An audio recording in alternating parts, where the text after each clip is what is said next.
اعوذ باللہ من الشیطان الرجیم بسم اللہ الرحمن الرحیم الحمد للہ رب العالمین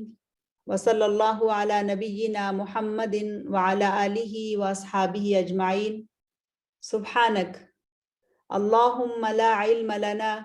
الا ما علمتنا انک انت العلیم الحکیم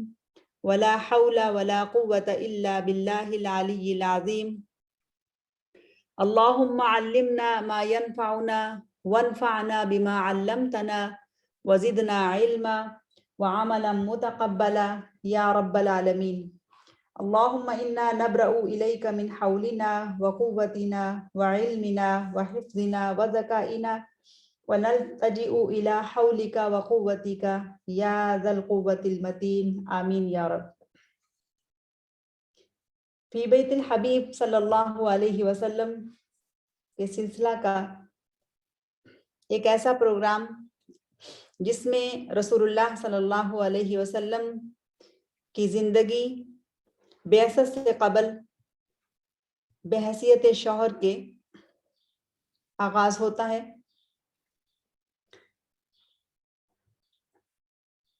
جیسا کہ آپ سب کو معلوم ہے کہ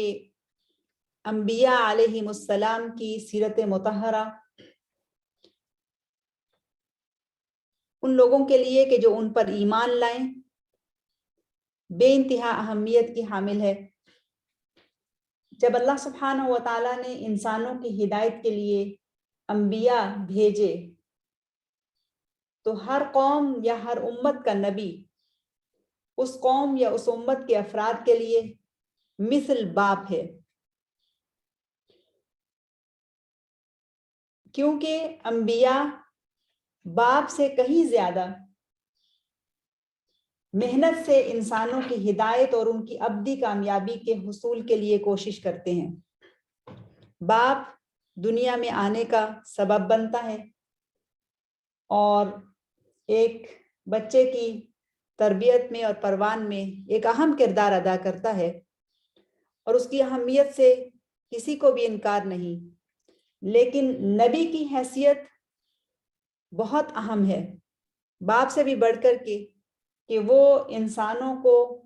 ہمیشہ کی کامیابی کے لیے تیار کرتے ہیں اور اس کے لیے وہ بہت دکھ اٹھاتے ہیں۔ ہر نبی اپنی بعثت کے زمانے میں بہت مصائب، مشکلات کا سامنا کرتے ہیں،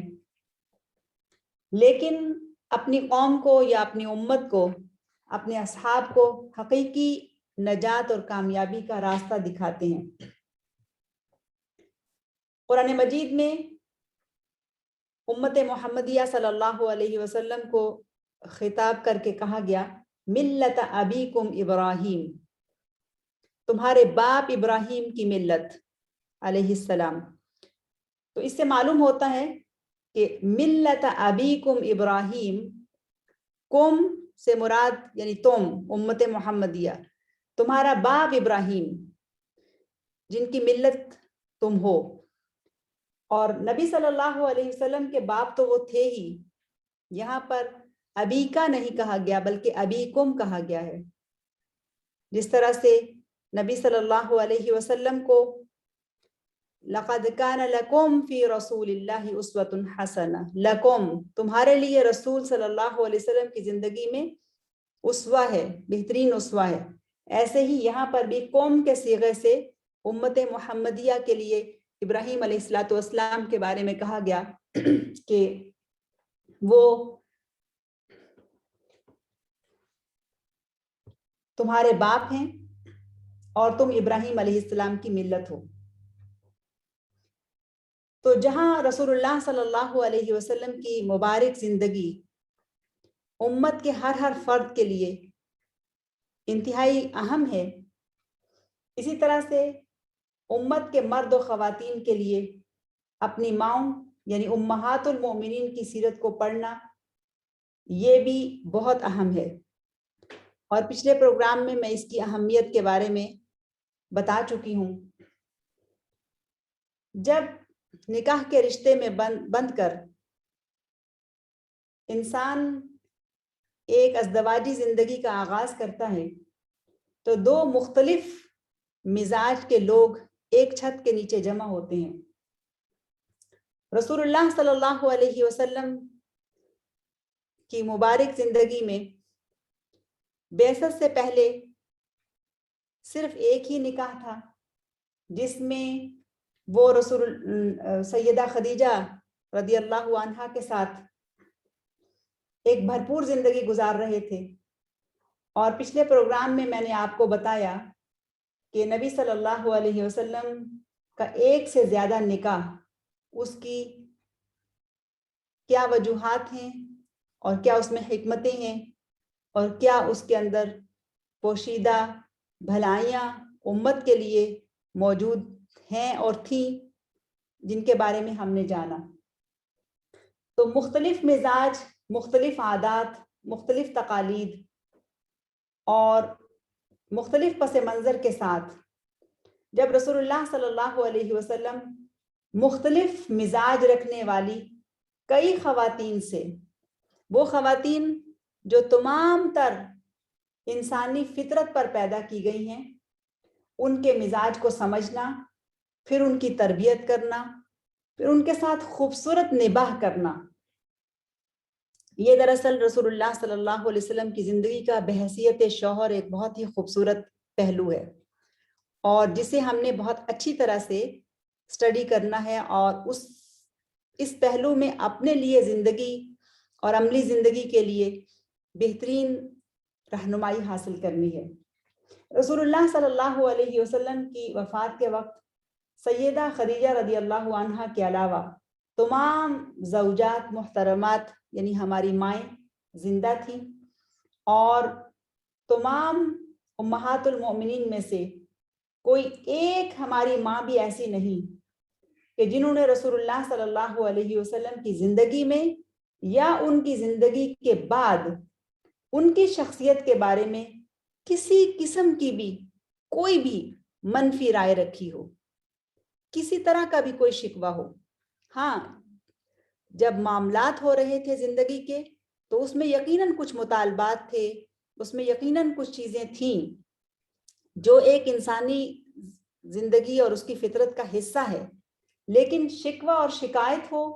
یا یہ کہ رسول اللہ صلی اللہ علیہ وسلم کی زندگی کے بعد ان کے بارے میں کوئی منفی رائے ہو، کوئی ایک چھوٹا واقعہ بھی اس کے بارے میں نہیں ملتا۔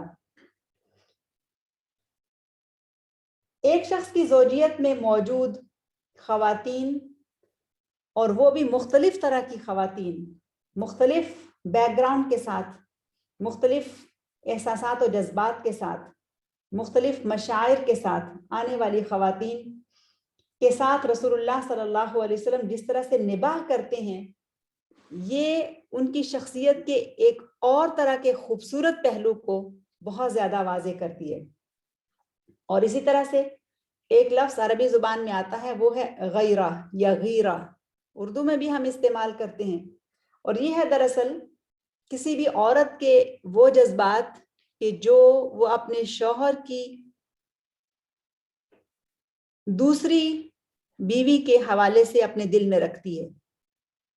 یعنی سوکن کے لیے اس کے جو جذبات ہوتے ہیں، جو مشاعر ہوتے ہیں، اس کو عربی زبان میں غیرہ یا غیرہ کہا جاتا ہے، اور یہ لفظ آگے جا کر کئی دفعہ استعمال ہوگا۔ اس سب کے باوجود رسول اللہ صلی اللہ علیہ وسلم ان کے مزاج کو سمجھتے تھے اور ان کے فطرت کے تقاضوں کو بھی سمجھتے تھے،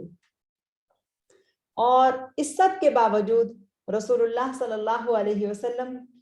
بحیثیت شوہر اور نبی وہ احلمہ و ارق وجدانہ و الطف مزاجہ،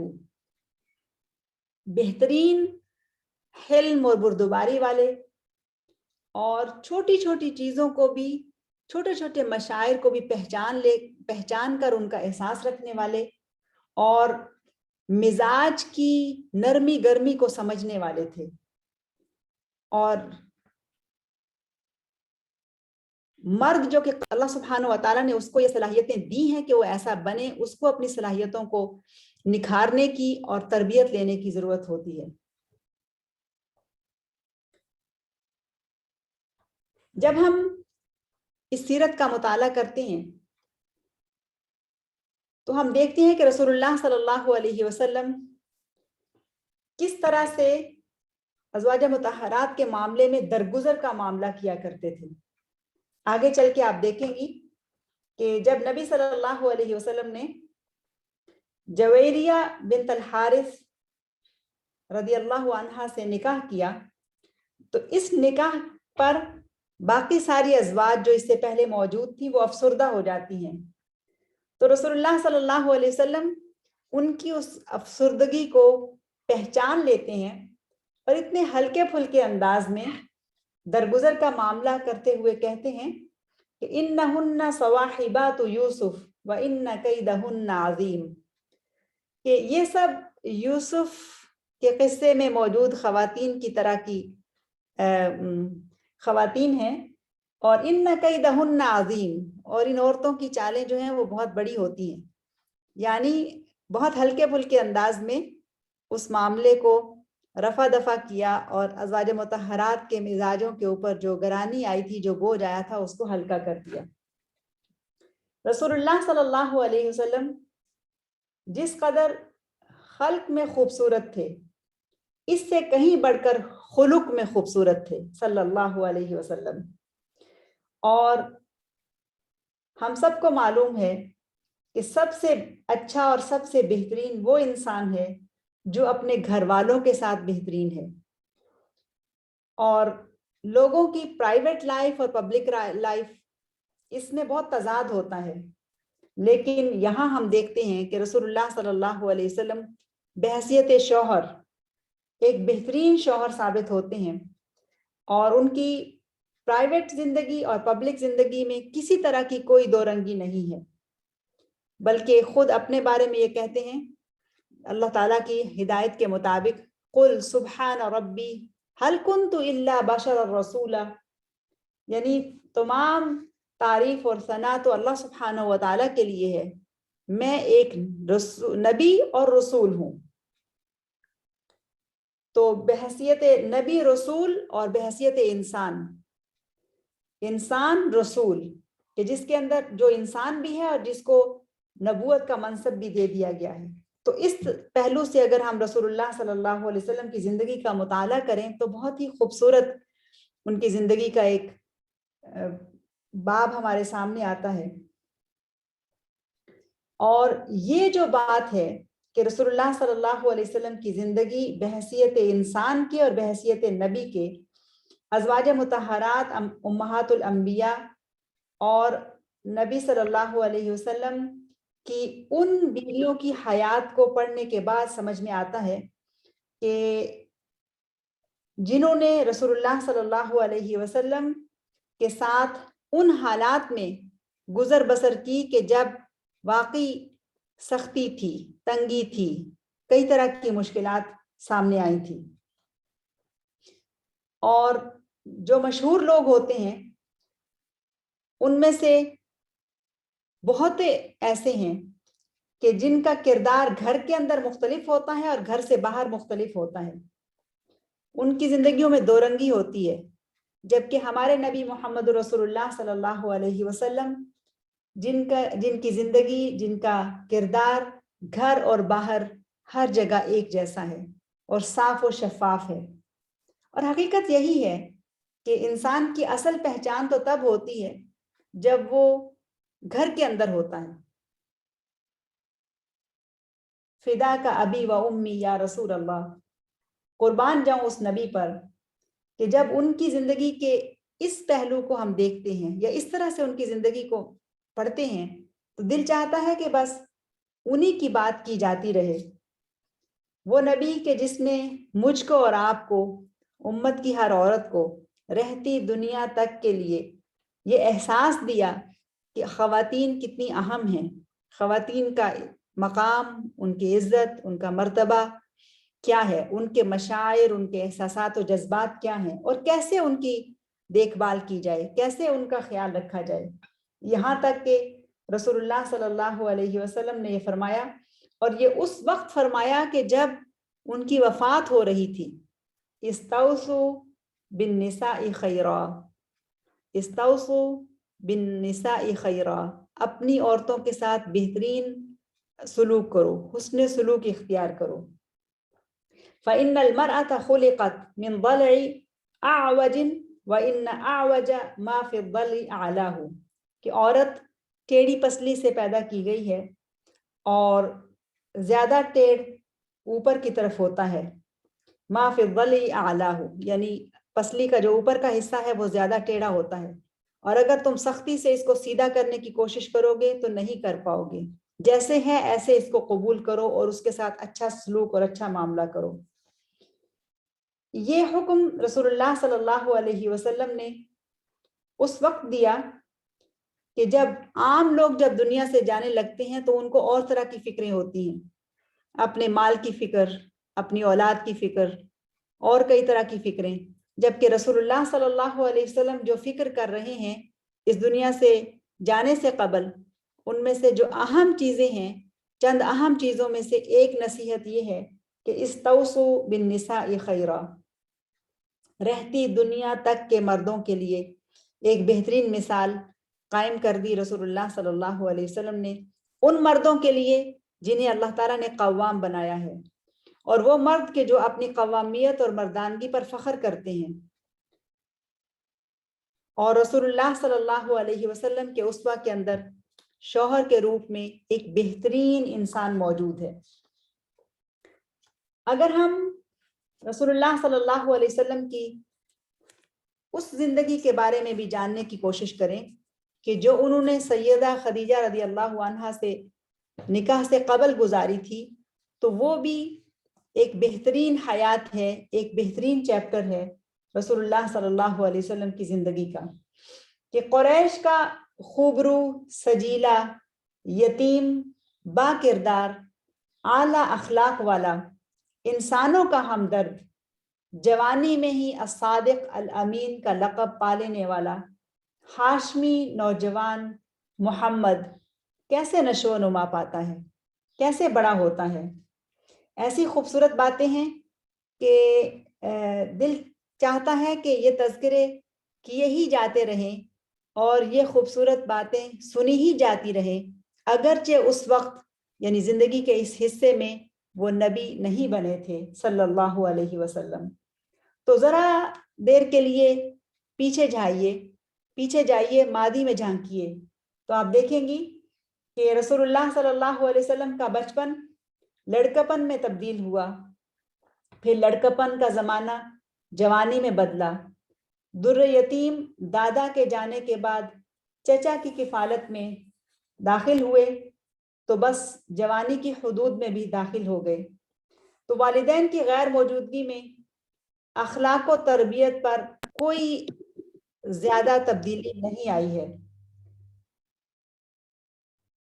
بہترین انداز میں تربیت پائی. مکہ کے اس ماحول میں کہ جہاں مکہ کے نوجوان عمومی طور پر اور ہاشمی نوجوان بھی جس طرح کی زندگی چاہتے تھے گزارتے تھے، جیسے چاہتے تھے اپنی زندگی سے لطف اندوز ہو رہے تھے، مگر یہ سجیلا نوجوان بغیر کسی ظاہری رہنمائی کے اپنی جوانی کو بے داغ رکھتا ہے. ہر طرف بت پرستی پھیلی ہوئی ہے مگر وہ بتوں کے قریب بھی نہیں جاتا، اور شراب جو عربوں کی گھٹی میں پڑی ہے کبھی اس کو چھوا تک نہیں ہے. اور لہو و لعب کے وہ کام جو اس معاشرے میں بھی جوانی اور مردانگی کی علامت سمجھے جاتے تھے، ان کے قریب بھی پھٹکنا ان کے لیے ممکن نہیں ہے، بلکہ اپنا دامن بچا کے رکھتا ہے. اور یقیناً ان حالات میں انہیں بھی اپنا بچپن اور اپنی ماں اور اپنا گھر یاد آتا ہوگا کہ انہوں نے باپ کو تو دیکھا ہی نہیں، مگر اپنے جیسے نوجوانوں کو باپ کی معیت میں چلتا پھرتا دیکھ کر باپ بھی یاد آتا ہوگا، اور ماں اور مامتا کی یاد تو حافظے کی اسکرین پر بہت ہی واضح تھی. ذرا اندازہ لگائیے کہ اس وقت محمد رسول اللہ صلی اللہ علیہ وسلم جن کو مکہ کے اس معاشرے میں رہتے ہوئے ہر کوئی جانتا ہے کہ وہ صادق الامین ہے اور ماں سے جدا ہوئے 18 سال گزر چکے ہیں۔ ان 18 سالوں میں کئی مرتبہ ماں کی جدائی کا منظر ان کی آنکھوں کے سامنے سے گزرا ہوگا، اور وہ بچپن کی یادیں کہ جو بہت ہی تکلیف دہ تھیں، اس طرح سے کہ جب ماں دنیا سے اٹھی تو ایسی جگہ پہ کہ جہاں کوئی سہارا نہیں تھا۔ انسان سوچتا ہے کہ اگر ماں کو دنیا سے اٹھنا ہی تھا تو کم از کم اپنے گھر میں تو ہوتی نا۔ ماں نے ساتھ بھی چھوڑا تو کہاں پر، صحرا میں، سفر کے دوران، جہاں کوئی بھی غمگسار نہیں، برکہ ایمن کے علاوہ کوئی کندھا میسر نہیں جس پر سر رکھا جا سکے، آنسو پونچھنے والا کوئی ہاتھ نہیں جو معصوم بچے کی آنکھوں سے بہتے آنسو پونچھ سکے، کوئی تسلی دلاسا دینے والا نہیں۔ پھر کئی مرتبہ رسول اللہ صلی اللہ علیہ وسلم جب محمد تھے صلی اللہ علیہ وسلم تو بنو ہاشم کے نوجوانوں کے ساتھ گلی محلے میں جب کھیلتے تھے تو وہ اپنے متروک گھر کے سامنے سے گزرتے ہوئے کئی دفعہ اپنی والدہ کو یاد کرتے تھے، اور کئی مرتبہ ایسا ہوا ہوگا کہ جب وہ اپنے چچا کی بکریاں چرا کر واپس آئے تو ان کا دل بھی چاہا ہوگا کہ کاش ان کی ماں بھی زندہ ہوتی اور وہ اپنے گھر اپنی والدہ کے پاس جاتے۔ جب تک دادا زندہ تھے ان کی سرپرستی میں رہے اور اسی گھر میں رہے، لیکن جب دادا دنیا سے چلے گئے تو پھر انہوں نے اس معصوم بچے کا ہاتھ اپنے بیٹے عبد المطلب کے ہاتھ میں تھما دیا۔ بوڑھے دادا کے بوڑھے ہاتھ مگر شفیق ہاتھ دل پر لگے زخموں کو مندمل کرتے تھے، اور یہ یادیں بھی رسول اللہ صلی اللہ علیہ وسلم کو آیا کرتی تھی کہ کیسے وہ اپنے عزیز ترین پوتے کو تسلیاں دیا کرتے تھے۔ پھر انہیں وہ بات بھی یاد تھی کہ جب شفیق دادا نے اپنے محبوب پوتے کا ہاتھ اپنے بیٹے ابو طالب کے ہاتھ میں دیتے ہوئے نصیحت کی کہ یہ تمہارے مرحوم بھائی عبداللہ کا لخت جگر ہے، اس کا بہت خیال رکھنا۔ اب دیکھیے رسول اللہ صلی اللہ علیہ وسلم کی زندگی کے اس پہلو کو کہ رسول اللہ صلی اللہ علیہ وسلم نے اپنی زندگی میں کتنے گھر بدلے ہیں۔ پیدائش کے فوراً بعد گھر بدل گیا، حلیمہ سعدیہ بنو حوازن میں چلے گئے، پھر کچھ عرصہ وہاں رہ کر پھر گھر بدلا، ماحول بدلا، والدہ کے پاس گھر آ گئے، اور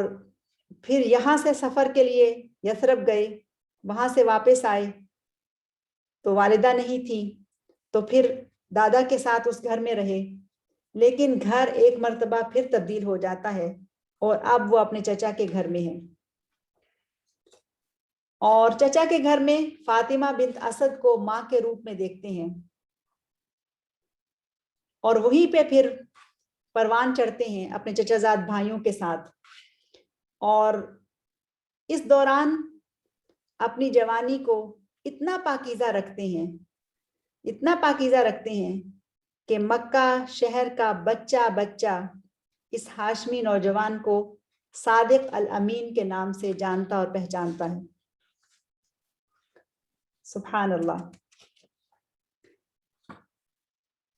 محمد صلی اللہ علیہ وسلم اپنے چچا کی مالی حالت کو جانتے ہیں، اور انہیں معلوم ہے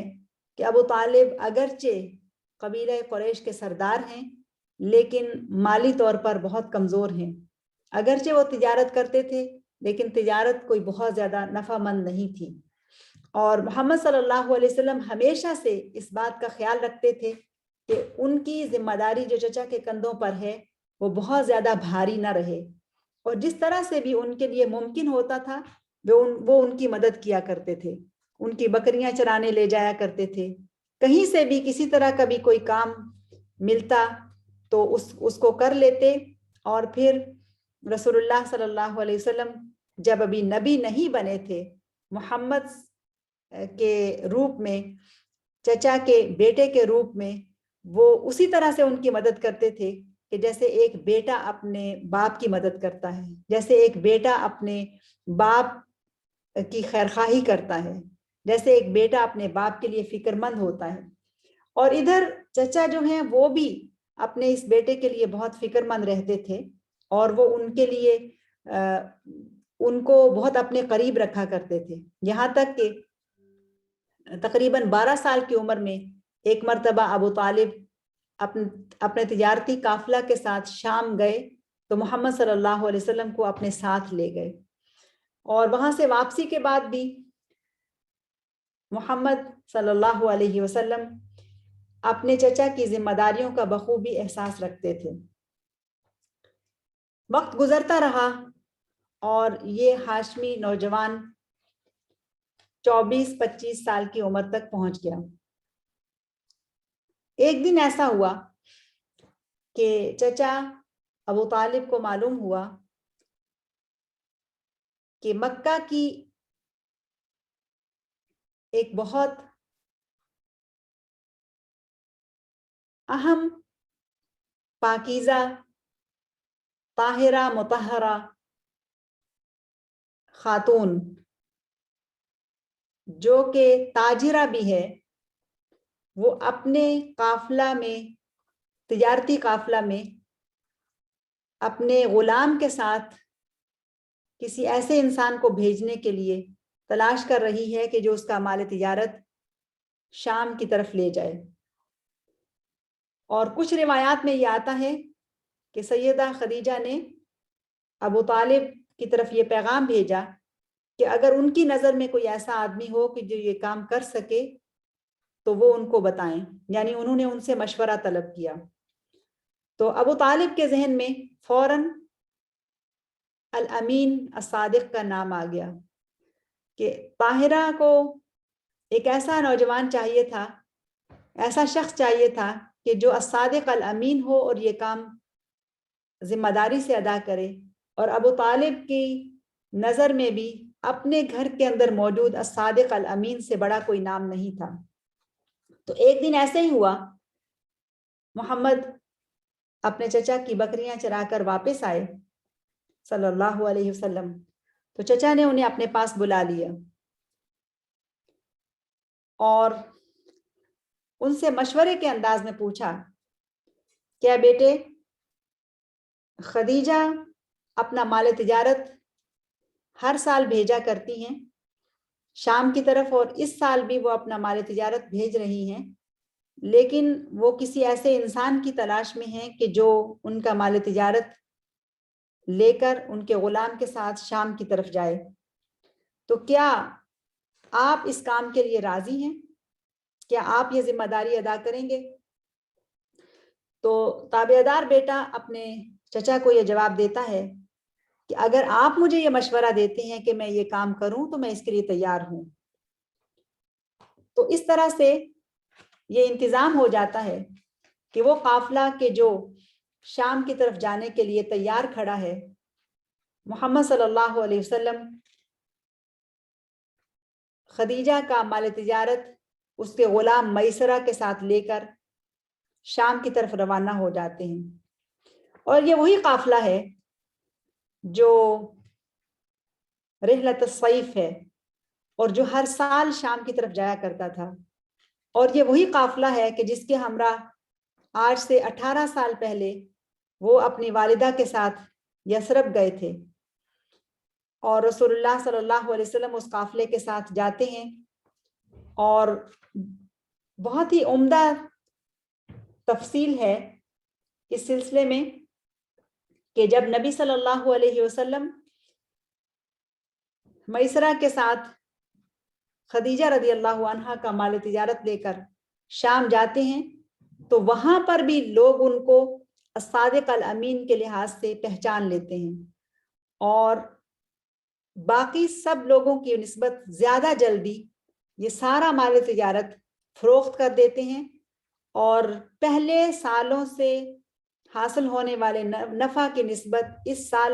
دگنا نفع کماتے ہیں. یعنی بہترین تجارت کرتے ہیں اور بہت جلدی وہاں سے اپنا مال تجارت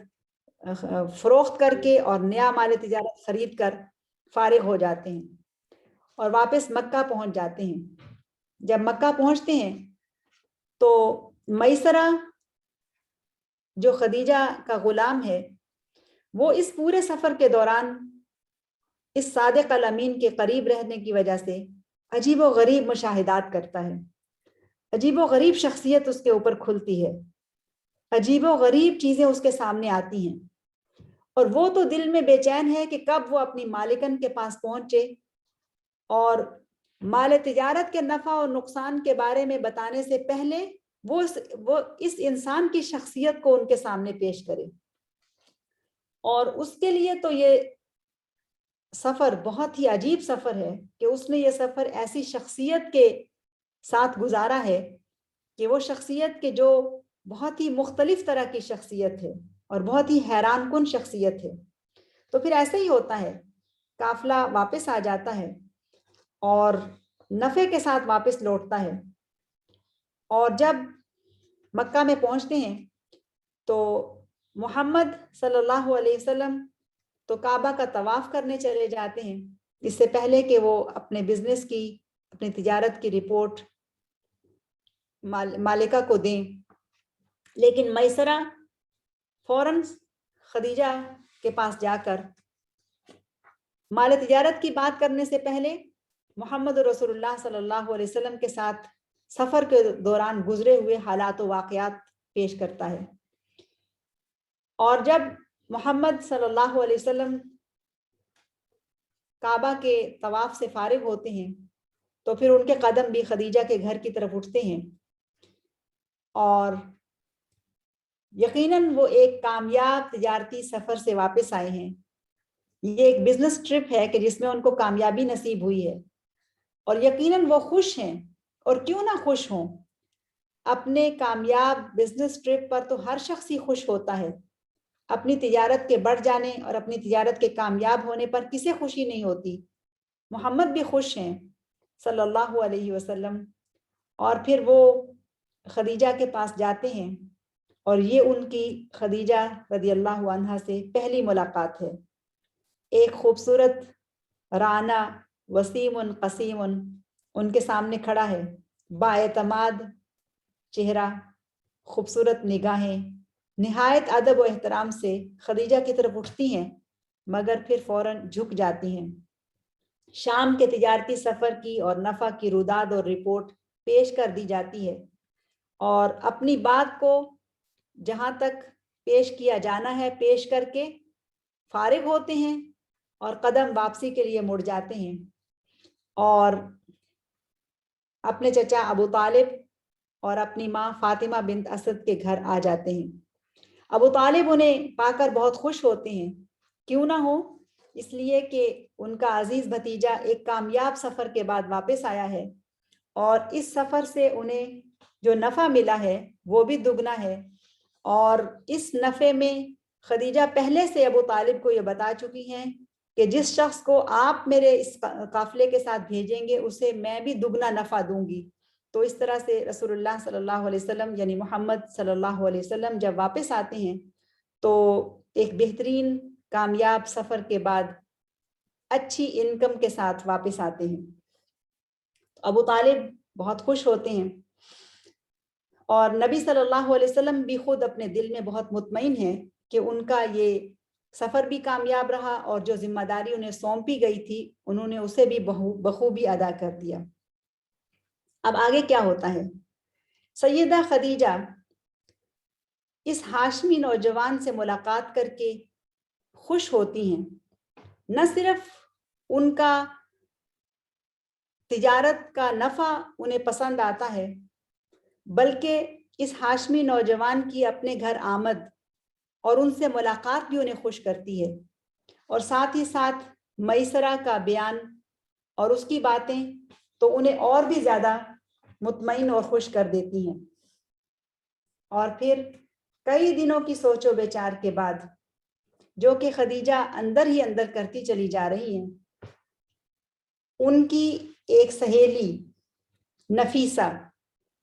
وہ اپنی کشمکش کو اس کے ساتھ شیئر کرتی ہیں، اور نفیسہ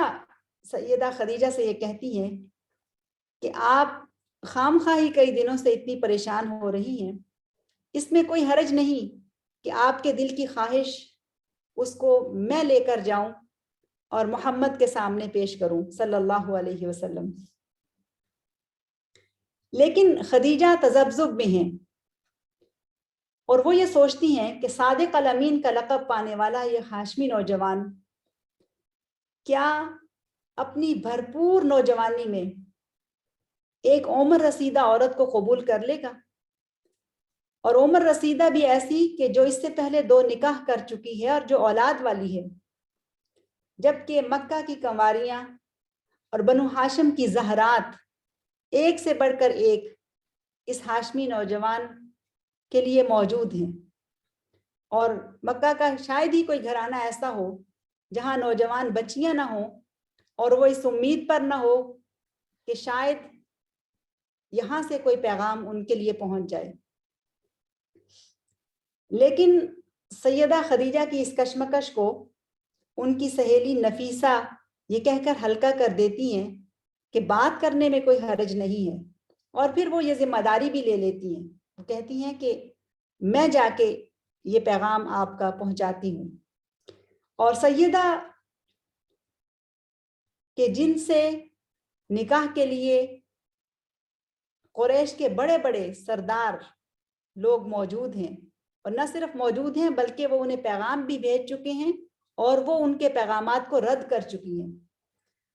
سیدہ کو جن لوگوں کی طرف سے پیغام پہنچے پہلے 2 شوہروں کی وفات کے بعد، ان میں سے ایک تو عامر بن ہشام ہے، وہ کہ جو ابو جہل کے نام سے مشہور ہے، اور دوسرا عقبہ بن معیط، اور تیسرا ولید بن مغیرہ مخزومی.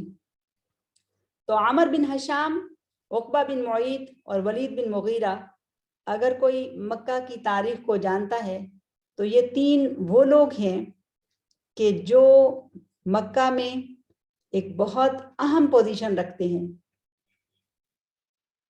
مال کی حیثیت سے بھی، حسب نسب کی حیثیت سے بھی، مقام اور مرتبہ کی حیثیت سے بھی.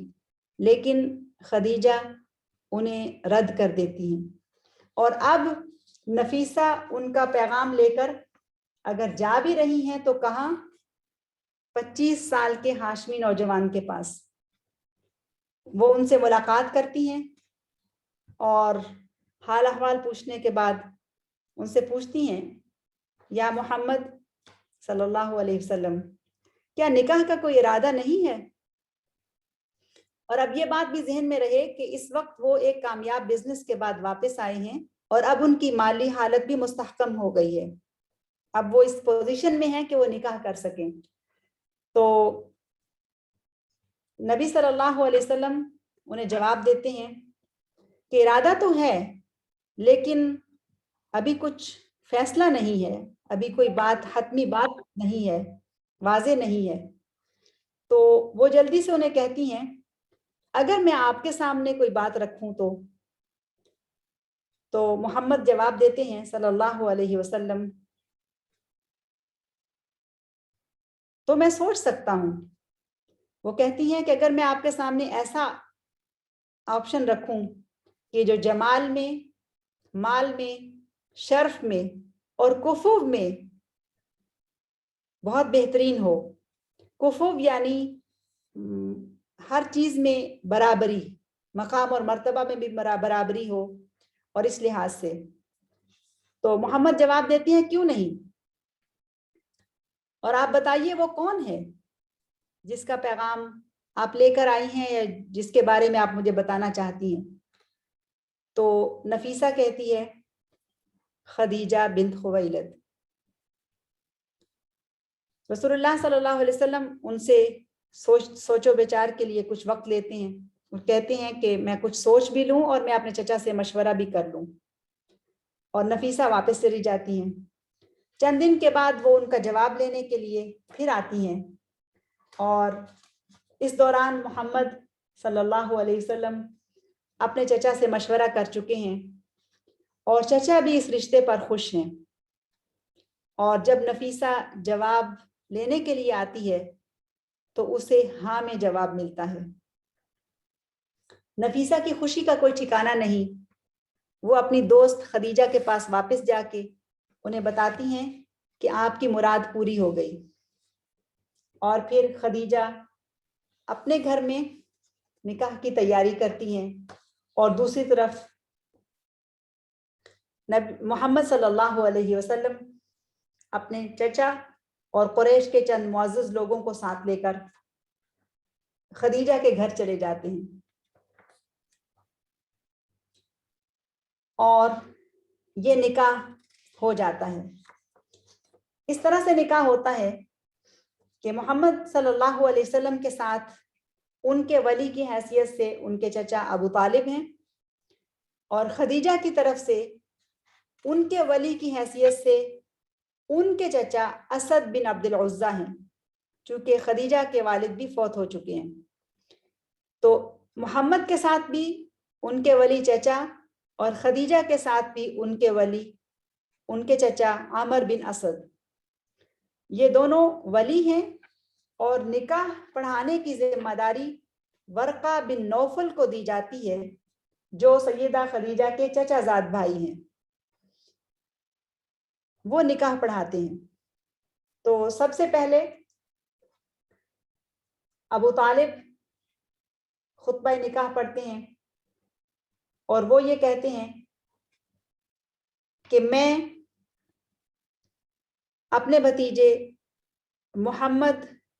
کا نکاح خدیجہ سے کرنا چاہتا ہوں، یعنی اپنی رضامندی کا اظہار کرتے ہیں. اور دوسری طرف عامر بن اسد بن عبد العزیٰ ہیں، وہ بھی اپنی رضامندی کا اظہار کرتے ہیں اور وہ یہ کہتے ہیں کہ میں اپنی بھتیجی خدیجہ بنت خویلد کا نکاح کرنا چاہتا ہوں. اور جو خطبہ نکاح پیش کیا گیا ورقہ بن نوفل کی طرف سے وہ اس طرح سے تھا. جب میں نے اسے پڑھا تو مجھے بہت اچھا لگا. عربی کے چند ہی الفاظ ہیں، میں چاہتی ہوں کہ میں وہ آپ کو عربی میں ہی سناؤں. خطبہ نکاح یہ تھا: الحمدللہ الذی جعلنا کما ذکرت وفضلنا علی ما عددت فنحن سادات العرب وقادتها وانتم اہل ذلك كله لا تنکروا العشیرة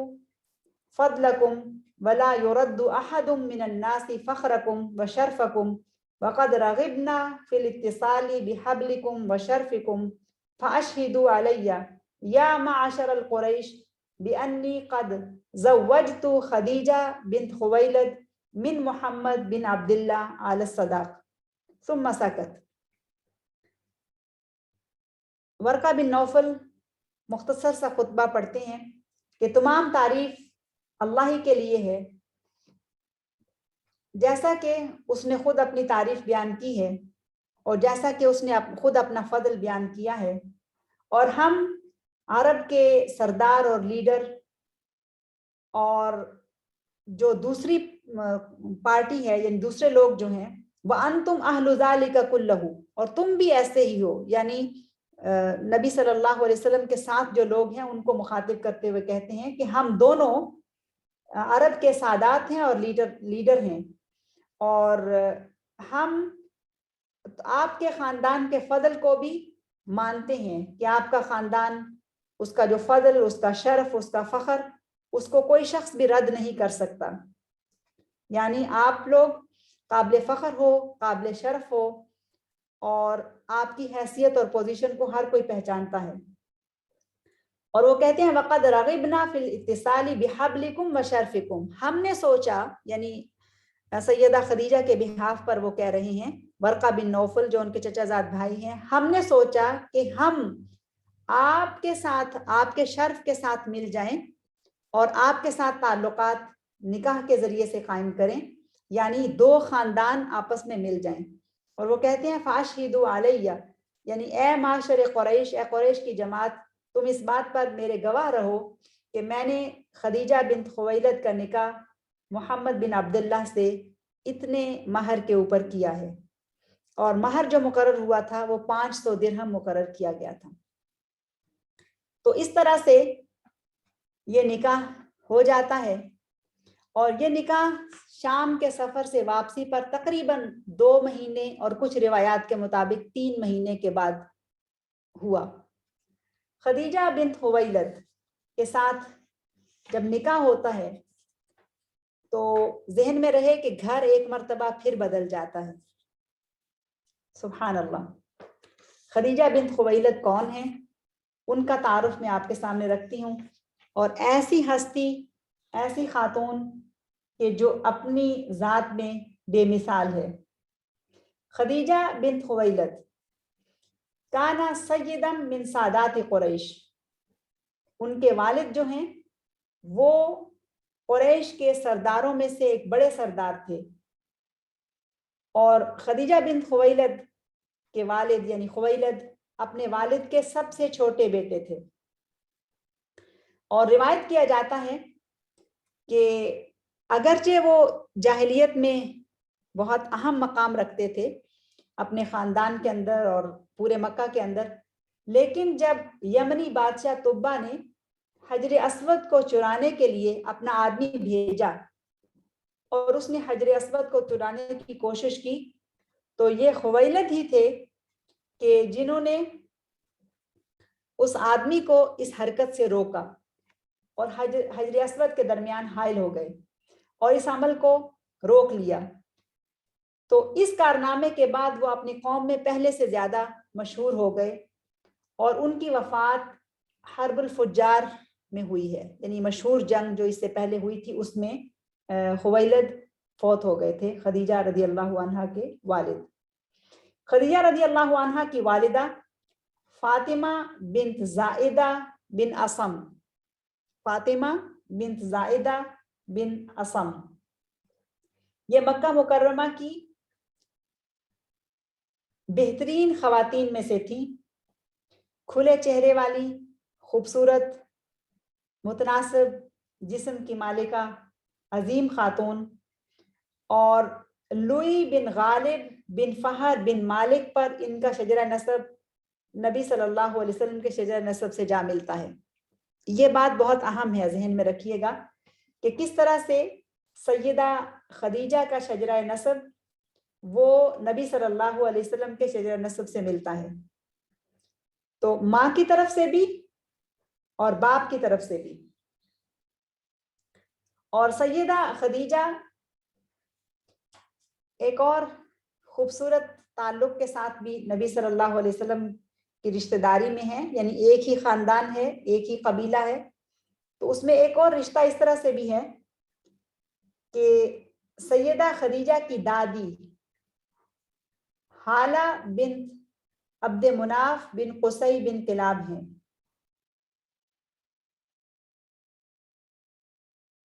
اور سیدہ خدیجہ نے عقل مندی، سمجھ، دانش مندی اور مال اپنی باپ سے وراثت میں لیا اور خوبصورتی اور سمجھداری یہ اپنی ماں سے حاصل کی. سیدہ خدیجہ کے بہن بھائی ان کا بھی ذکر ہم کر لیتے ہیں. سیدہ خدیجہ کی ایک بہن ہے جن کا نام ہے حالہ بنت خویلد. حالہ بنت خویلد یہ مسلمان ہو گئی تھی اور یہ وہی خالہ ہیں سیدہ خدیجہ کی بہن حالہ، یہ وہی سیدہ خدیجہ کی بیٹی کی خالہ ہیں کہ جن کے گھر وہ بیاہ کر گئی تھی زینب بنت محمد صلی اللہ علیہ وسلم. تو حالہ بنت خویلد مسلمان ہو گئی تھی اور ان کا ایک ہی بیٹا ہے ابو العاص بن الربیع. ابو العاص بن الربیع کے ساتھ نبی صلی اللہ علیہ وسلم کی بیٹی اور سیدہ خدیجہ کی بیٹی زینب بنت محمد کا نکاح ہوا. تو یہ ایک بہن تھی.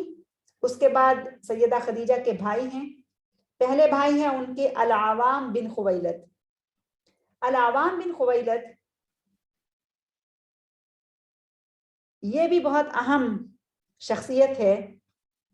کہ عوام بن خویلد کا نکاح صفیہ بنت عبد المطلب سے ہوا تھا جو نبی صلی اللہ علیہ وسلم کی پھوپھی ہیں. اب اگر آپ ان ساری باتوں کو غور سے دیکھیں اور اس پہ سوچیں تو آپ کو ایک بہت ہی خوبصورت تعلق اور ایک بہت خوبصورت شجرہ ملے گا کہ اس سے پہلے بھی رسول اللہ صلی اللہ علیہ وسلم کا سیدہ خدیجہ کے ساتھ رشتہ داری اور تعلق تھا کہ نبی صلی اللہ علیہ وسلم کی پھوپھی جو کہ صفیہ بنت عبد المطلب ہیں،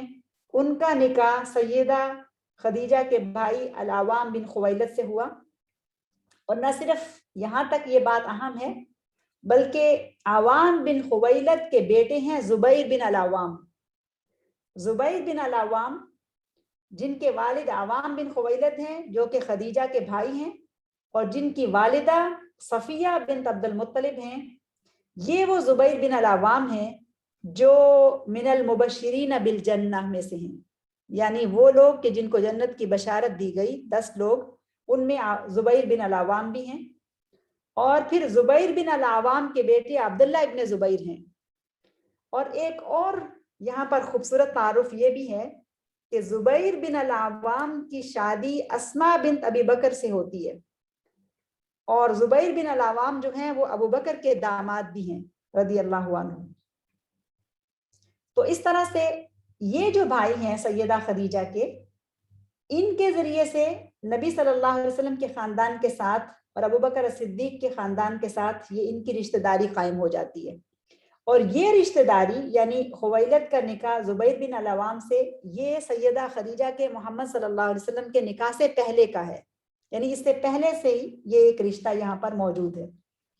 سیدہ خدیجہ کے دوسرے بھائی ہیں نوفل بن خویلد. نوفل مسلمان نہیں ہوا تھا اور یہ بدر میں قتل ہوا تھا مشرکین کے ساتھ، لیکن اس کا بیٹا نوفل کا بیٹا اسود بن نوفل یہ مسلمان ہو گئے تھے اور مہاجرین حبشہ میں یہ شامل ہوئے تھے، یعنی حبشہ کی طرف جن لوگوں نے ہجرت کی تھی ان میں اسد بن نوفل بھی موجود تھے جو کہ سیدہ خدیجہ کے بھتیجے تھے. تیسرے بھائی ہیں حزام بن خویلد. حزام بن خویلد ان کے بارے میں یہ معلوم نہیں کہ یہ مسلمان ہوئے یا نہیں، یا انہوں نے نبوت کا زمانہ پایا یا نہیں، لیکن ان کے بیٹے حکیم بن حزام یہ بہت اہم شخصیت ہے. حکیم بن حزام یہ سیدہ خدیجہ کے بھتیجے بھی ہیں رضی اللہ عنہ، اور یہ جلیل القدر صحابہ میں سے ہیں، اور ان کے حالات زندگی بہت دلچسپ ہیں. حکیم بن حزام کے یہ سیدہ خدیجہ کے تیسرے بھائی کی اولاد ہیں اور یہ اسلام قبول کرتے ہیں. یہ تو 3 بھائی ہو گئے. اب اس کے بعد میں سیدہ خدیجہ کے چچاؤں کا تعارف آپ کے سامنے رکھتی ہوں. تو سیدہ خدیجہ کے والد کو تو آپ نے سمجھ لیا کہ خویلد ہیں، خویلد بن اسد، اور اس کے بعد ان کے ایک چچا ہیں عامر بن اسد، اور یہ عامر بن اسد ہی ہیں کہ جو اپنے والد اسد بن عبد عزہ کی فجار کی جنگ میں وفات کے بعد اپنی قوم کا لیڈر بنا، اور یہی عامر بن اسد ہے کہ جس نے سیدہ کا نکاح محمد صلی اللہ علیہ وسلم کے ساتھ پڑھایا تھا. دوسرا چچا نوفل بن اسد ہے، اور نوفل بن اسد دراصل ورقہ بن نوفل کا والد ہے. ورقہ بن نوفل کا والد نوفل بن اسد، اور ورقہ بن نوفل بہت اہم ہستی ہے کہ آپ ان کے بارے میں جانیں گی کہ جب نبی صلی اللہ علیہ وسلم نبی بنے، نبوت ملی، تو سیدہ خدیجہ انہی کے پاس ان کو لے کر گئی تھی. یہ عیسائیت پر قائم تھے اور یہ دین حنیف کو تھامے ہوئے تھے اور نبی کے انتظار میں تھے کہ آخری نبی مبعوث ہوگا. ورقہ بن نوفل جو کہ سیدہ کے چچا زاد بھائی تھے مگر عمر میں ان کے والد کے برابر تھے،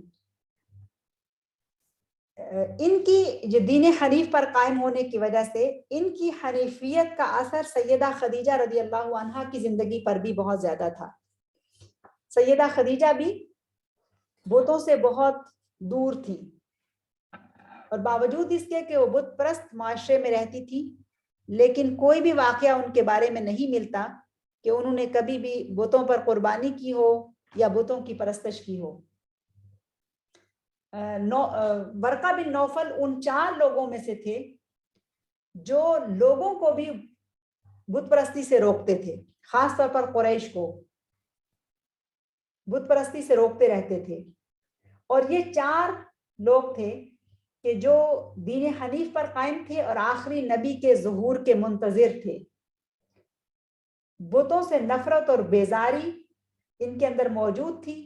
اور سیدہ خدیجہ کی بتوں سے نفرت اور بیزاری کا سبب دراصل یہ چچا زاد بھائی تھے، جن کی تعلیمات کے سبب سے وہ بھی حنیفیت پر قائم تھی۔ اس کے بعد ایک چچا ہے جس کا نام ہے حارث بن اسد، اور ان کی اولاد میں سے ابو بختری بن ہاشم اور عامر بن امیہ بن الحارث یہ مشہور ہوئے ہیں۔ ایک اور چچا الحویرث بن اسد، ان کی اولاد کا ذکر کوئی نہیں ملتا۔ پھر اس کے بعد ایک چچا ہے المطلب بن اسد، اور ان کی اولاد ہے اسود بن المطلب اور ابو جیش بن المطلب، اور ایک اور چچا ہے عثمان بن اسد۔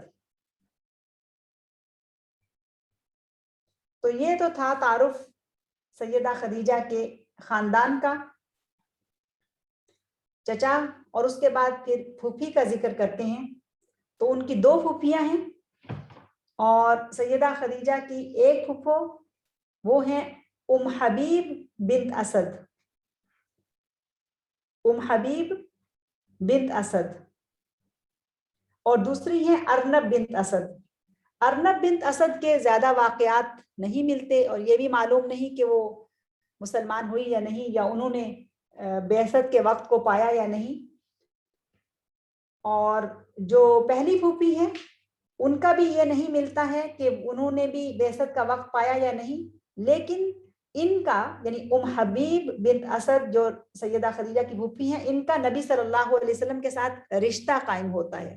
وہ کس طرح سے؟ وہ اس طرح سے ہے کہ سیدہ خدیجہ کی یہ پھوپھی نبی صلی اللہ علیہ وسلم کی نانی برہ بنت عبد العزہ کی والدہ تھی، یعنی یہ سیدہ خدیجہ کی پھوپھی نبی صلی اللہ علیہ وسلم کی پڑنانی بنتی ہیں۔ سبحان اللہ، بہت خوبصورت یہ رشتہ ہے اگر اس کے اوپر ہم سوچیں نا، یعنی آمنہ بنت وہب کی والدہ جو برہ ہیں، برہ بنت عبد العزہ، ان کی والدہ ام حبیب بنت اسد ہیں جو کہ سیدہ خدیجہ کی پھوپھی ہیں۔ تو یہ تو تعارف ہو گیا سیدہ خدیجہ کے خاندان کا۔ اب ہم سیدہ خدیجہ کی اپنی سیرت اور ذاتی حالات کی طرف چلتے ہیں۔ سیدہ جن کا لقب الطاہرہ القریشیہ، اور ان کا ایک اور لقب ہے ام الہند، اور ان کو ایک اور ٹائٹل ملتا ہے، وہ ہے ام کل اولاد محمد صلی اللہ علیہ وسلم ما عدا ولدہ ابراہیم۔ یہ محمد صلی اللہ علیہ وسلم کی ساری اولاد کی ماں ہیں سوائے ان کے ایک بیٹے ما عدا ولدہ ابراہیم، ابراہیم کے علاوہ۔ یہ بھی ایک بہت اہم ٹائٹل ہے جو سیدہ خدیجہ کے نام جاتا ہے۔ خدیجہ بن خویلد بن اسد بن عبد عزہ بن قصی ان کا شجرہ نسب ہے، اور والدہ کی طرف سے جیسا کہ میں پہلے بتا چکی ہوں،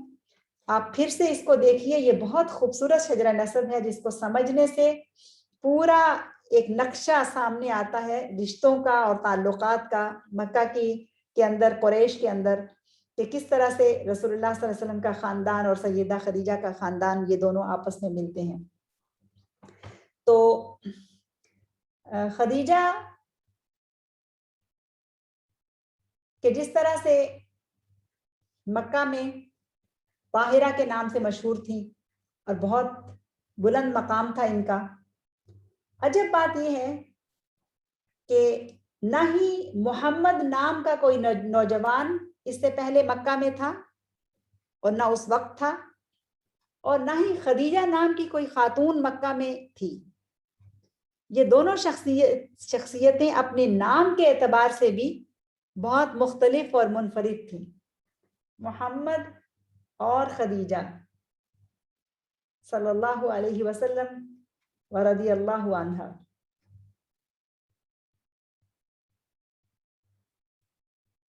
مکہ کی واحد تجارت پیشہ خاتون یعنی بزنس لیڈی اور قریش مکہ کی خواتین میں اس حیثیت و مقام کی کوئی بھی دوسری خاتون نہیں تھی. مالدار تھی، حسب نسب کے اعتبار سے بہت اعلیٰ تھی، خوبصورت اور ذہین تھی، اور نہ صرف یہ خوبیاں ان کے اندر تھیں بلکہ اس کے ساتھ ساتھ ان کو جو ٹائٹل مطہرہ کا ملتا ہے اور طاہرہ کا ملتا ہے اس کی بھی کوئی وجہ ہے، اور وجہ یہ ہے کہ وہ بہت فیاض تھی، غریب پرور تھی، اتنا انفاق کیا کرتی تھی، اتنا لوگوں کا خیال رکھا کرتی تھی کہ ان کے گھر کی چھت پر ایک خیمہ نصب تھا جو دور سے ہی لوگوں کو اس بات کا پتہ دیتا تھا کہ کوئی بھی محتاج اپنی ضرورت کے لیے اس گھر میں آ سکتا ہے. اور یہ بات بتاتے ہوئے یہ ذہن میں رکھیے کہ مکہ دراصل ایسی جگہ ہے کہ جہاں حج اور عمرہ کے لیے مختلف جگہ سے لوگ پورا سال آتے رہتے تھے، اور ان زائرین میں کئی محتاج ہوتے تھے. یعنی صرف سیدہ خدیجہ ان لوگوں ہی کی مدد نہیں کرتی تھی کہ جو مکہ میں رہتے تھے، بلکہ مکہ سے باہر سے آنے والے لوگوں میں سے بھی اگر کوئی ضرورت مند ہوتا تو وہ اس گھر میں جا سکتا تھا. اور اسی غرض سے انہوں نے اپنے گھر کے اوپر ایک خیمہ نصب کر رکھا تھا کہ اہل مکہ تو جانتے ہی ہیں ان کے بارے میں، کوئی اجنبی بھی آئے تو اس کو پتہ چل جائے کہ یہ گھر ایسا ہے کہ جو ان کی مدد کر سکتا ہے. عقل مند، ذہین اور فتین اس قدر تھی کہ نبوت سے پہلے کا وقت یعنی 15 سال نبی صلی اللہ علیہ وسلم کی زوجیت میں گزارے، اور ان 15 سالوں میں اپنے شوہر کے اندر نبوت کے آثار کو محسوس کر لیا. یہ جملہ بہت اہم جملہ ہے، اس کے اوپر پھر غور کیجیے گا. اور یقیناً جن 4 خواتین کی نبی صلی اللہ علیہ وسلم نے تعریف فرمائی ہے اور انہیں بہترین عورتیں کہا ہے، ان سے بہت محبت محسوس ہوتی ہے اور ہونی بھی چاہیے. لیکن جو محبت مجھے رسول اللہ صلی اللہ علیہ وسلم کے بعد سیدہ خدیجہ کے ساتھ ہے وہ کسی اور سے نہیں. سیدہ خدیجہ رضی اللہ عنہا کی محبت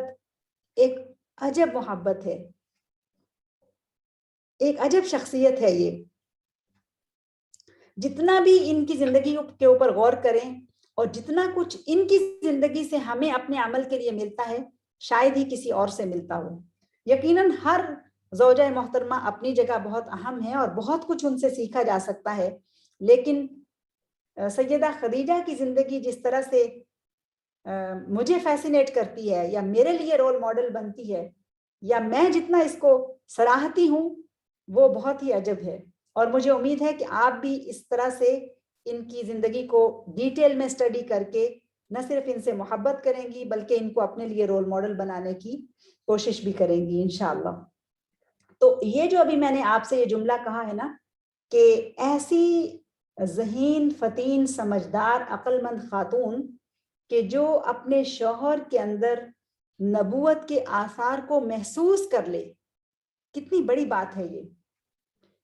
اور خدیجہ جب جوان ہوتی ہیں تو کچھ تو انہوں نے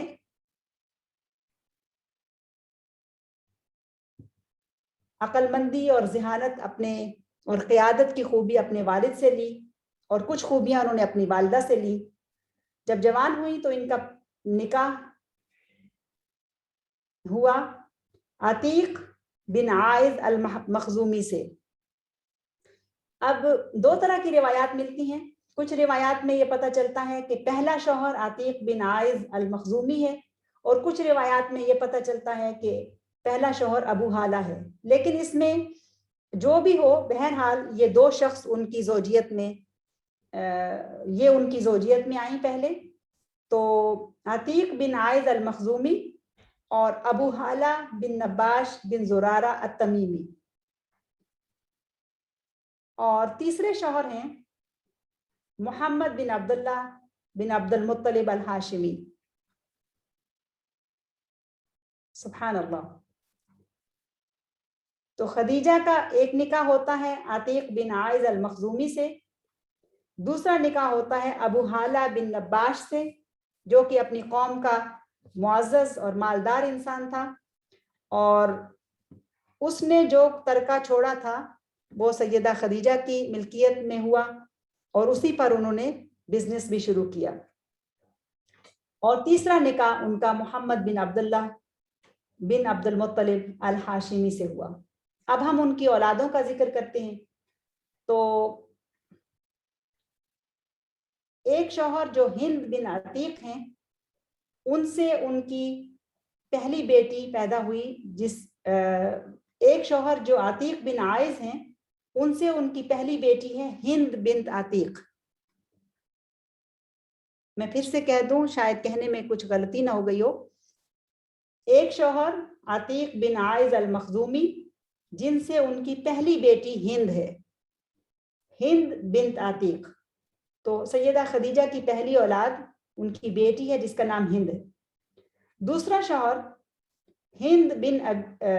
شوہر ابو حالہ بن النباش، ان سے ایک بیٹا اور ایک بیٹی ہے. ایک بیٹا جس کا نام ہے ہند بن ابی حالہ اور بیٹی ہے حالہ بن ابی حالہ. تو اب 3 اولادیں پہلی ہو گئیں. ایک ہے ہند بنت عتیق پہلی بیٹی، پھر اس کے بعد ہے بیٹا ہند بن ابی حالہ. اب دیکھیے بیٹی کا نام بھی ہند ہے اور بیٹے کا نام بھی ہند ہے. اس میں آپ بھی کنفیوز نہیں ہوئیے گا کہ ایک ہی نام ہے، دو لڑکے کا بھی اور لڑکی کا بھی. تو ہند بنت عتیق اور ہند بن ابی حالہ لڑکا ہے اور حالہ بن ابی حالہ لڑکی ہے. تو ایک شوہر سے ایک بیٹی اور دوسرے شوہر سے ایک بیٹا اور ایک بیٹی. اور یہ ہند بن ابی حالہ وہی ہیں کہ جو نبی صلی اللہ علیہ وسلم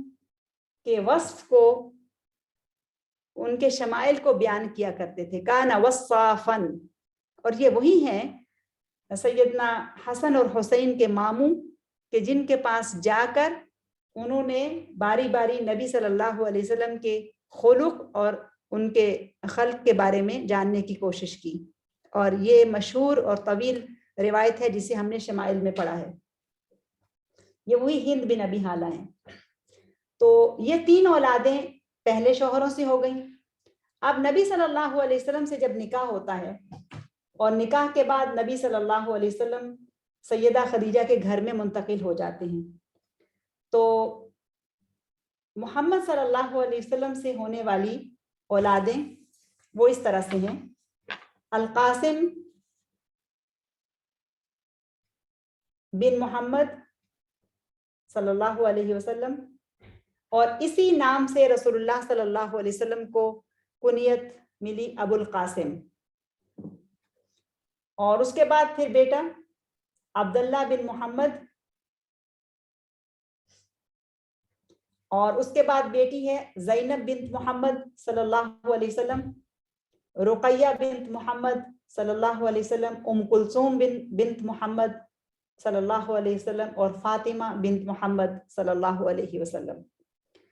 اب یہ جو 6 اولادیں ہیں، 2 بیٹے اور 4 بیٹیاں، یہ نبی صلی اللہ علیہ وسلم سے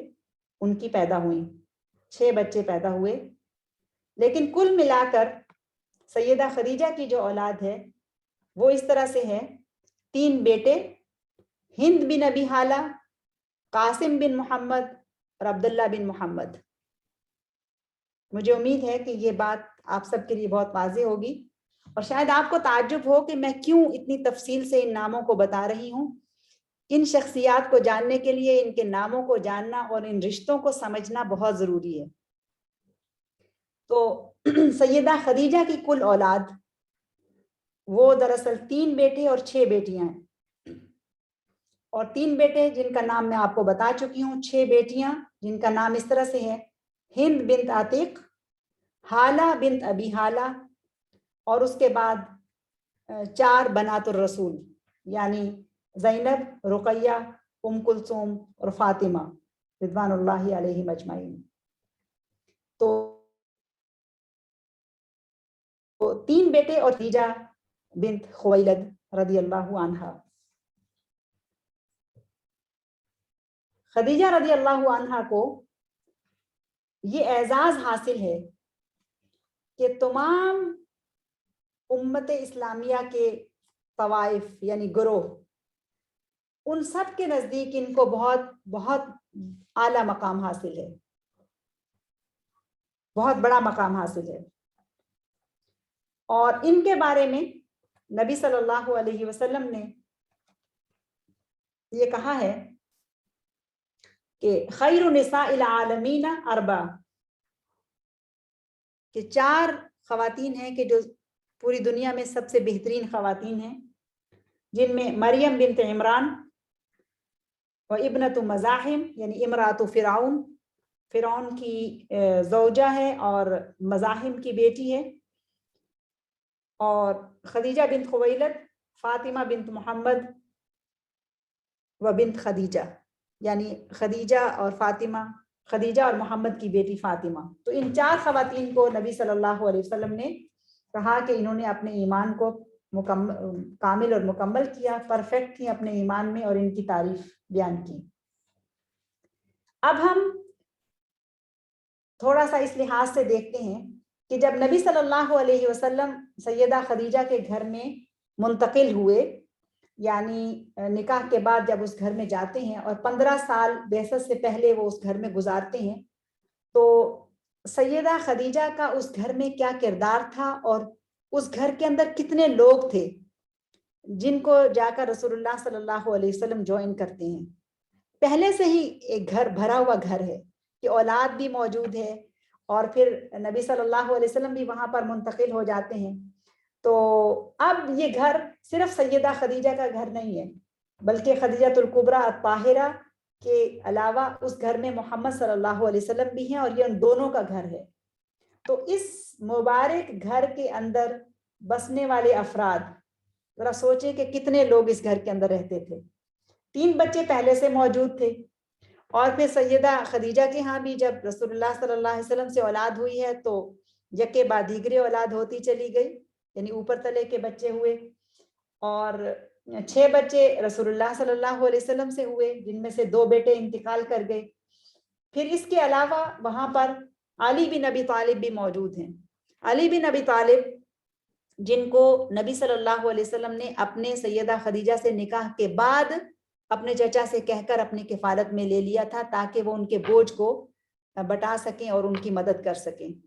تو علی بن ابی طالب رضی اللہ عنہ بہت بچپن میں ہی نبی صلی اللہ علیہ وسلم کے گھر منتقل ہو گئے تھے، اور یوں سمجھیں کہ نبی صلی اللہ علیہ وسلم نے اپنے چچا بھائی کو اڈاپٹ کر لیا تھا اور وہ ان کو اپنے گھر لے گئے تھے. اب علی بن ابی طالب رضی اللہ عنہ یہ بھی سیدہ خدیجہ کی زیر نگرانی ہیں، ان کی کیئر میں ہیں، ان کی تربیت کے زیر اثر ہیں وہ بھی. اچھا، یہ بھی ہو گئے. اس کے بعد وہاں پر ایک اور بچہ ہے جس کا نام ہے زبیر بن العوام. زبیر بن العوام جن کا ایک تعارف میں آپ کو پیچھے بھی دیا ہوں، لیکن اب اس کے اوپر اور سوچئے گا کہ یہ سیدہ خدیجہ کے بھتیجے ہیں. ادھر ان کے ساتھ جو رشتہ ہے وہ دراصل بھتیجے اور پھوپھی کا ہے، لیکن نبی صلی اللہ علیہ وسلم کے ساتھ بھی ان کا ایک رشتہ موجود ہے. یہ نبی صلی اللہ علیہ وسلم کی پھوپھی صفیہ کے بیٹے ہیں.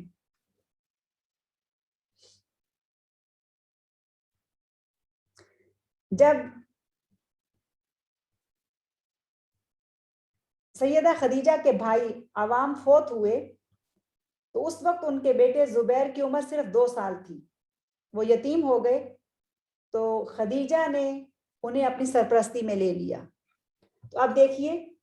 اس گھر میں 3 بچے سیدہ خدیجہ کے،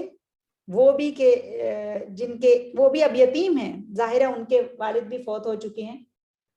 اور اس کے بعد 6 بچے رسول اللہ صلی اللہ علیہ وسلم کے،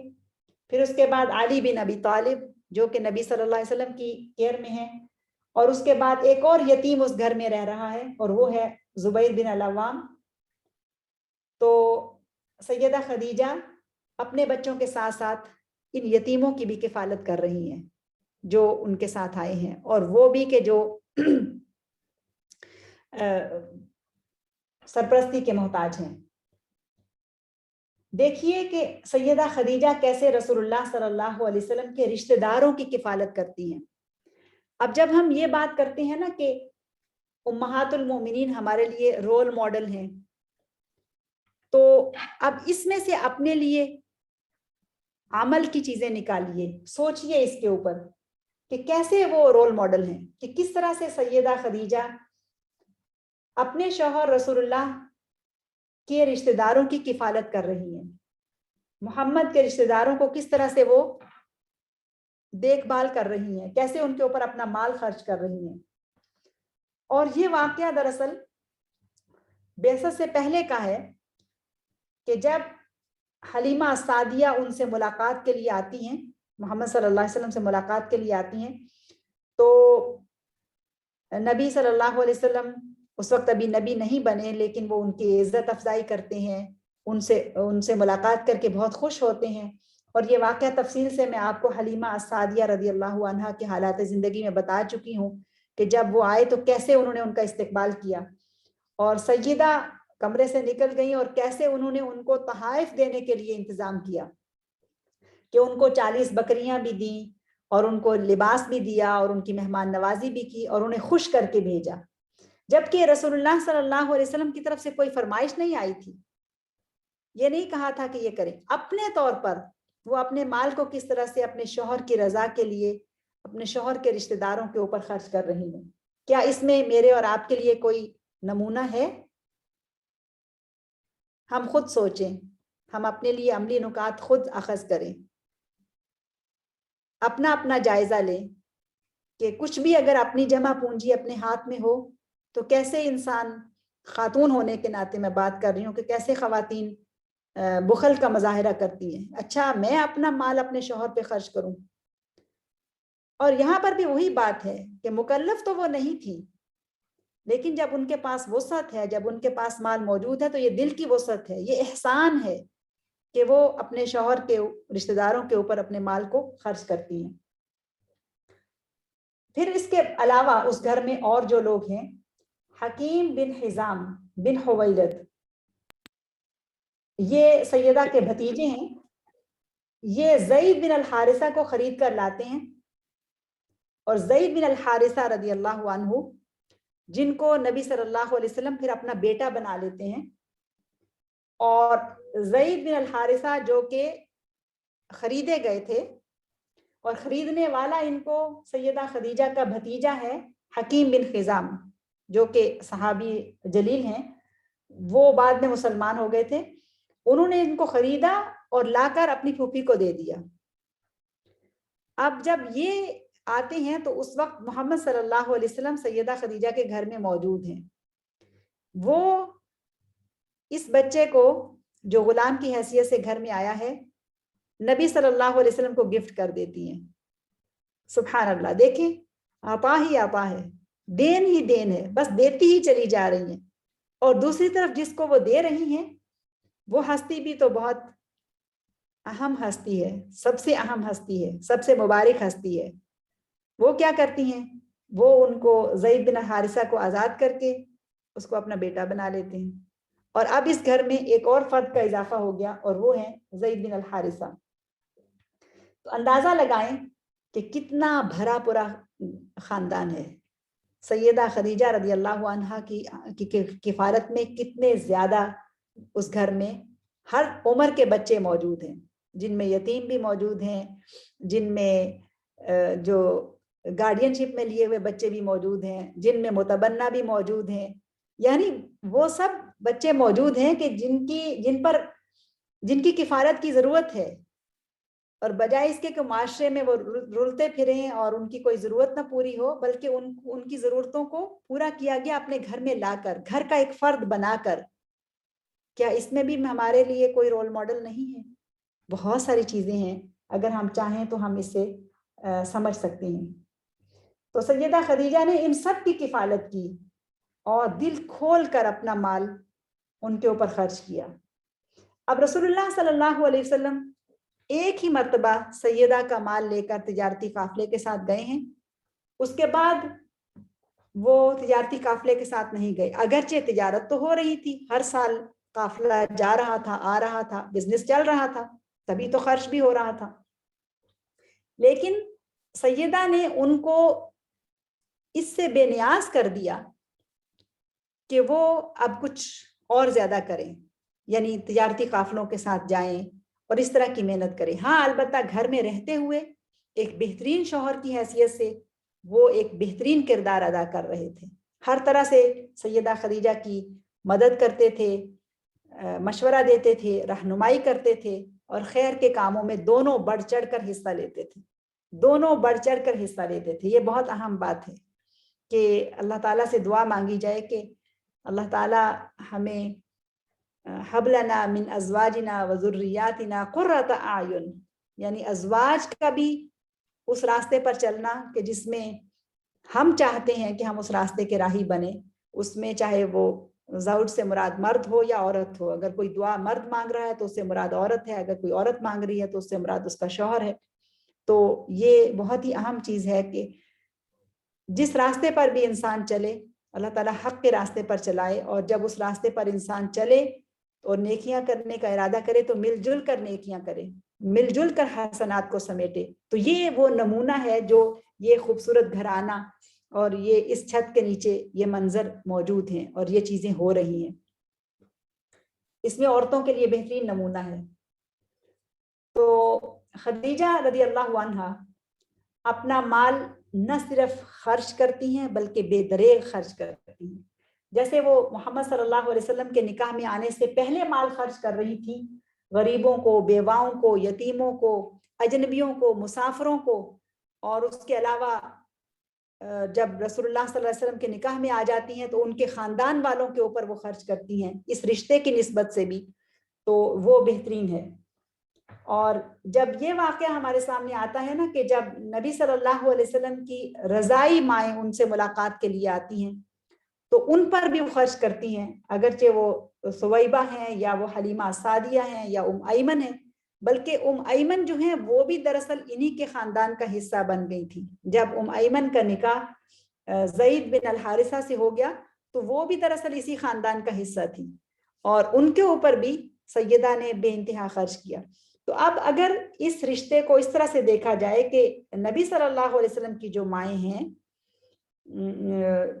حلیمہ سعدیہ یا ایمن،